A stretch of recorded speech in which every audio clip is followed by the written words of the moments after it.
iseng-iseng coba bikin produk sendiri dan ternyata alhamdulillah ada antusias dari pasarnya tuh lumayan banyak gitu. Nah, dan karena itu juga saya berusaha untuk bikin sesuatu yang emang sesuai dengan style saya gitu.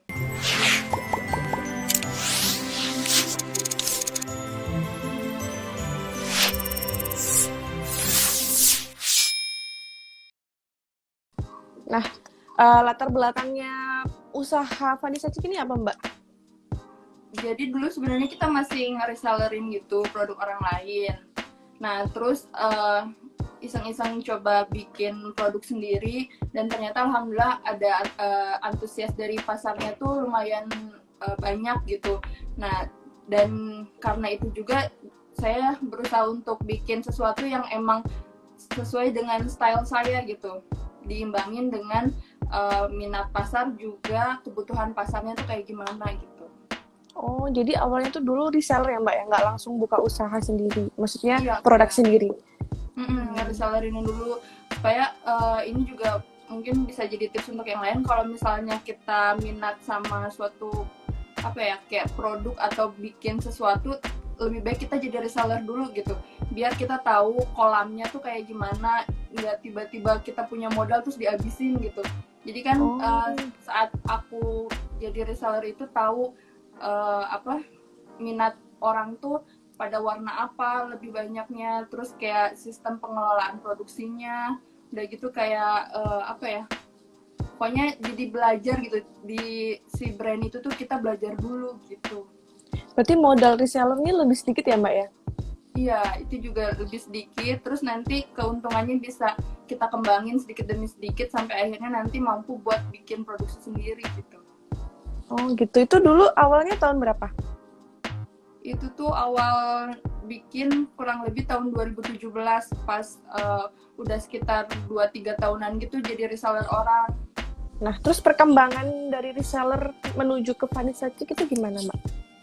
Nah itu tuh dulu ketika mulai produksi nggak langsung lepas tiba-tiba dari brand tersebut gitu, dari brand yang dia resellerin. Jadi kalau nggak salah waktu itu baru bikin dulu 5 apa 10 warna gitu dengan kuantitinya per 12 pieces gitu satu artikel itu satu warnanya. Terus ditambahin nambah artikel baru, bikin gamis. Terus udah mulai kayaknya ini udah punya kolamnya nih gitu, orang lain udah tahu nih kalau aku bikin sendiri Vanessa. Nah akhirnya perlahan lepas satu persatu brand yang diresellerin itu sampai akhirnya aku bersihin semua feed Instagram aku dari produk-produk yang bukan brand aku gitu ya, dibersihin. Terus lumayan tuh sosialisasinya ada sekitar 1-3 bulan ngeinfoin kalau misalnya aku sekarang udah berdiri sendiri gitu. Udah nggak lagi jualan brand A, brand B, C, D gitu. Nah dari situ ya udah mulai orang tahu kalau Vanessa Chick sekarang bukan tempat berbagai brand tapi brand sendiri gitu. Untuk pembuatan produknya itu Mbak Nisa jahit sendiri atau gimana? Awalnya dulu masih ngemaklun ke orang lain. Ada kenalan teman aku. Nah pas udah mulai kayaknya pengen punya konveksi sendiri nih gitu, rumah jahit sendiri biar bisa langsung itu kan datang ngoreksi kira-kira kualitasnya kayak gimana yang dipengen gitu kan. Terus misalnya kalau ada kesalahan bisa langsung dibenerin, kalau misalnya ada kekurangan bisa langsung dipraktekin gitu, Mang saya pengennya kayak gini gitu. Nah akhirnya kurang lebih berjalan 1 tahun maklun, bikinlah itu rumah jahit sendiri.